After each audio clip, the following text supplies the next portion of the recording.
Why is a beautiful used Mercedes-Benz like this so cheap? Well, let's talk about it right now. I want to get into this whole conversation. There's actually a whole pile of reasons why modern day used Mercedes are so cheap, but I ended up buying one anyway. Let's get into it now. Life's too short to drive boring cars.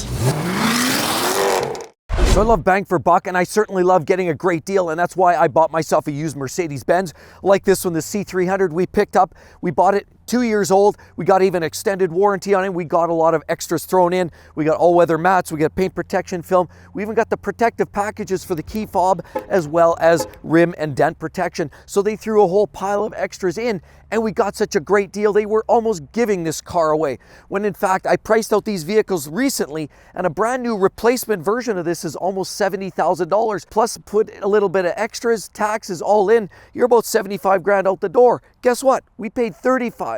That's less than 50% of its value retained.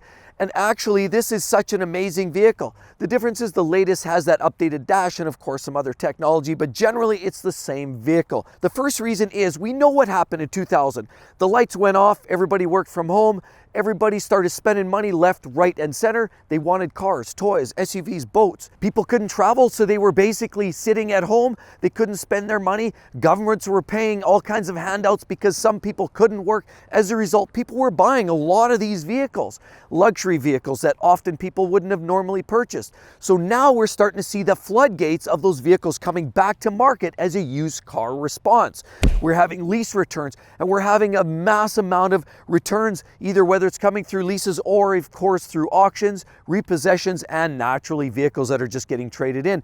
Means that we've seen a flood of used vehicles on the market. With that flood of market means that there's a lot of inventory. There's a lot of vehicles that people were choosing from. I mean, we decided to go with a vehicle like this. The C300 represented a nice step up. We looked at the GLA, which is the SUV, and the CLA, which is the smaller version, coupe version of this, but those two both offered a similar chassis, which is a dual clutch gearbox. And even with the 4MATIC, that vehicle actually was predominantly front wheel drive, which we preferred this vehicle, which is predominantly rear wheel drive, and 4MATIC gives you all wheel drive in this vehicle. This vehicle as well, being the C-Class, the big brother to the CLA, GLA, of course, offers extra amenities. The interior is much nicer, much cleaner.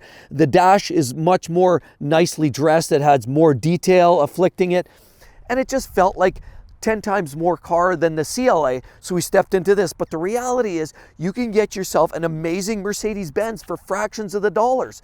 2 or 3 years later, and it's only worth about 50% of its original value. And why would people not even consider buying a used Mercedes-Benz? They absolutely represent a phenomenal deal because of all this flood of extra inventory. The second reason is one that we often worried about. We concerned ourselves because we don't have endless amounts of money. We did see the value in getting a phenomenal car like this at pennies on the dollars, but we were also worried what a lot of you are worried about, and that's the extensive costs of service, repairs, and maintenance of these vehicles. It's a Mercedes-Benz. We know it's a premium vehicle. It's going to come with attached escalated price tags to fix parts like this. Well, let's take a walk around and understand what some of the issues are. If you're stepping into an E-Class, an S-Class, maybe the GLEs or some of the more premium versions, you can get air ride suspension systems that fail and falter, which means air ride, airbags, or pneumatic air compressor systems, lines, relays, all kinds of electronics that operate that self-leveling system, and that's a common failure point. We stuck with the C-Class here because it didn't have that particular system, so that just simplified things a little bit. But people are often worried about getting a used Mercedes with some of these expensive parts that are known failure points. As well, we also talk about, look at parts like the brakes. Mercedes-Benz often comes with big calipers, 2 4-pot calipers, of course, big discs like this. And when it comes time to replace these discs, that's not Honda level of dollars to replace a set of discs like this. Instead of spending on a Honda or a Toyota Corolla, for example, where it might cost you $600-700 for discs, pads, and labor all the way around to do it, this car might actually take you $1,500 to $2,000 to replace a set of discs. Also, shop labor rates. Mercedes-Benz, you've now exceeded $200 per hour.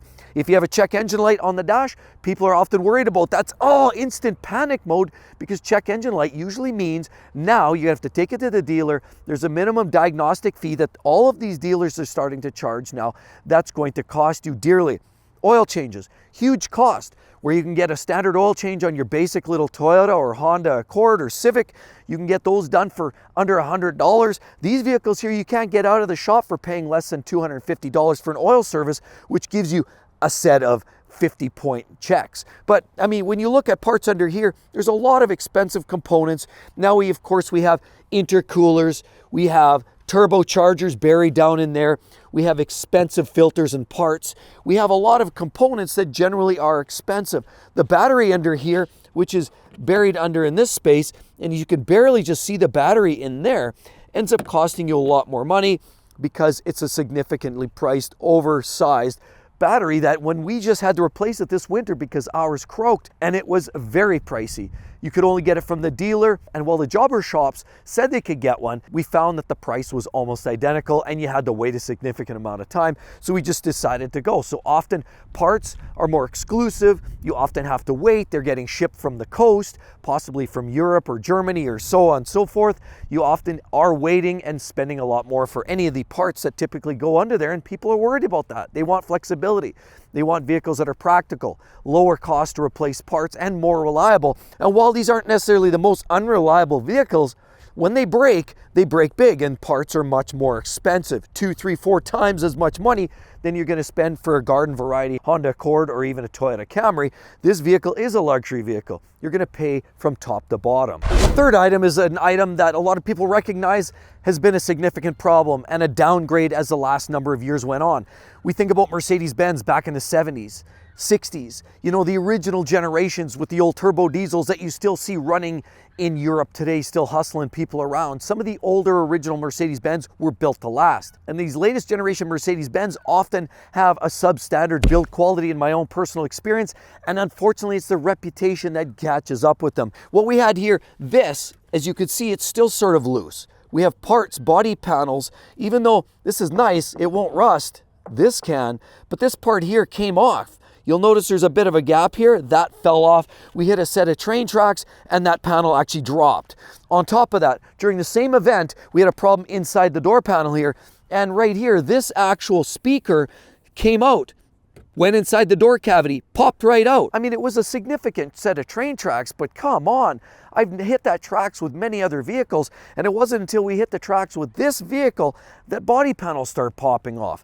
As well, we look at other things, for example, like this. I mean, look at this. I'm barely touching this. Just looks very flimsy, actually. And honestly, parts like this do not inspire a lot of confidence. Now, granted, we know this stuff has to move, but I mean, look at the space, and the tolerances aren't necessarily built up to German standards that we used to know and love. And sadly, everything feels fragile on this vehicle. There's strange front end noises from time to time. The engine's a little rattly when you're running it, which does not inspire confidence. And I've heard them all, they all do that. It's the sound of these injectors firing. And this type of engine and drivetrain just tend to make a little bit more noise, sound a little diesely when they're cold. But generally speaking, the entire vehicle feels a little bit lower on the quality. Even that, just not necessarily the best built. We got this. Look at this plastic here that's holding out the seatbelt extension. This feels like it could snap off. If you hit this by accident when that's extended, you're almost guaranteed going to snap that right off. So there's a lot of flimsy parts in here. It's very nice to look at. Everything is a gorgeous piece.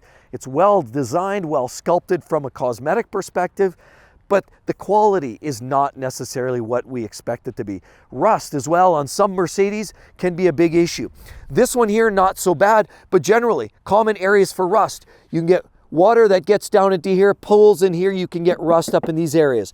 A lot of Mercedes, you can get rust down here. Of course, where the panel meets the rocker, you can also get rust along the door panels as well. This is not an uncommon area. Rust here or rust here. This is where you'll see rust start to form at the seam. Dirt and grit gets into this area and then it starts to rot out. You can all have seen rust here. Some models I've seen a lot of rust under here, or even some of the logos, you'll see rust starting to weep out from under there. And rust is not an uncommon phenomenon for some of these Mercedes-Benz.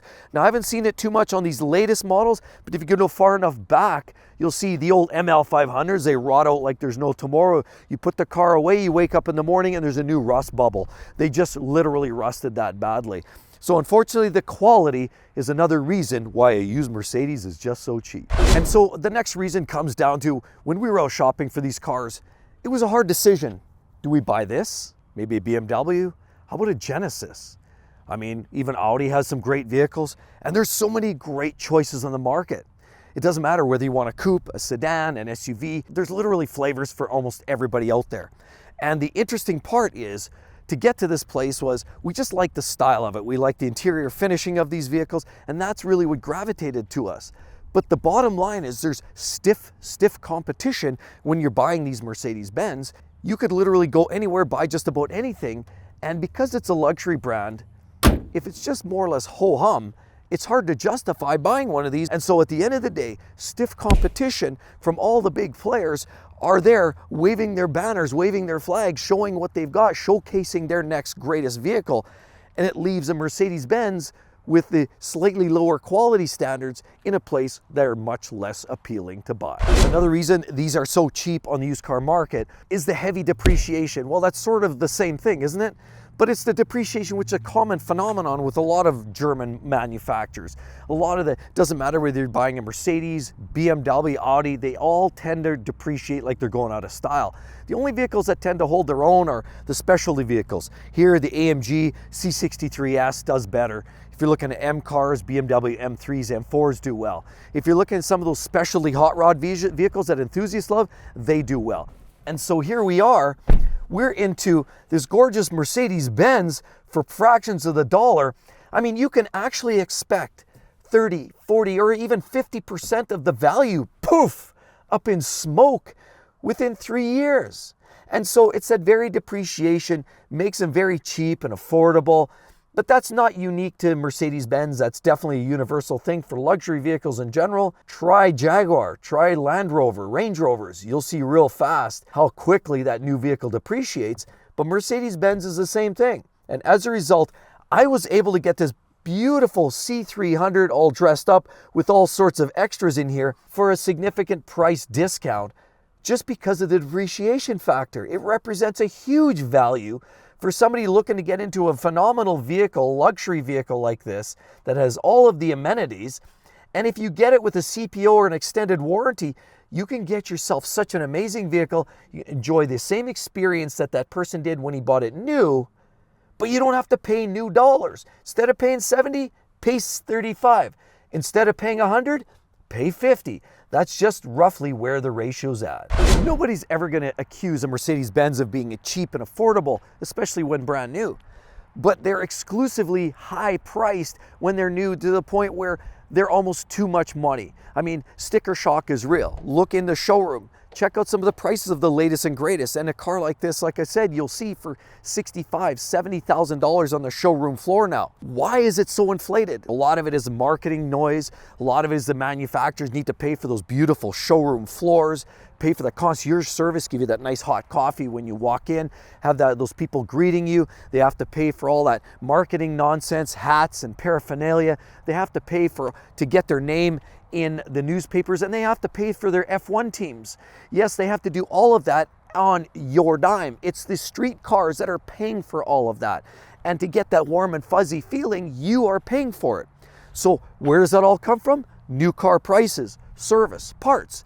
But unfortunately, the downside with that is once all of that noise is gone, you pay for that new vehicle, 2 or 3 years later, all of that snot and noise and garbage and fluff and filth and flounder is gone and dissipated. What do you have left? You have a heavily depreciated car with the value proposition that you actually get, and that's a tinny car no more or less equipped than you'll find in a Toyota Camry or a Honda Accord for tens of thousands of dollars less. So all of that extra fluff goes into luxury. You're paying for that luxury, and at the end of the day, those escalated prices settle down after the first 2 or 3 years, leaving nothing but a core of a car. We have another big factor why they're so cheap on the used car market comes down to incentives. We know a lot of these vehicles are heavily incentivized. Now, about 2 or 3 years ago, they weren't. 2022, the market spiked, and we were in a place where inventory was low. Chip shortages caused a lot of that. Inventory just was not available. People couldn't get their hands on vehicles. So manufacturers started jacking up prices, both new and used. And what we saw was a shortage. Naturally, it just meant prices went up. But now recently what we've seen again is inventory starting to rise on the new car market, as well as now we're seeing inventory rising on the used market, meaning a lot of these prices are settling down, people aren't buying as much, and of course incentives are climbing again. We're starting to see very aggressive finance, lease rates, they're starting to come back. And with all of these aggressive incentives to buy brand new vehicles, that just leaves the new vehicles sort of orphaned out there, waiting for a new buyer, just crying, waiting for someone to buy that used Mercedes that's so depreciated because of high costs of servicing and worn out parts.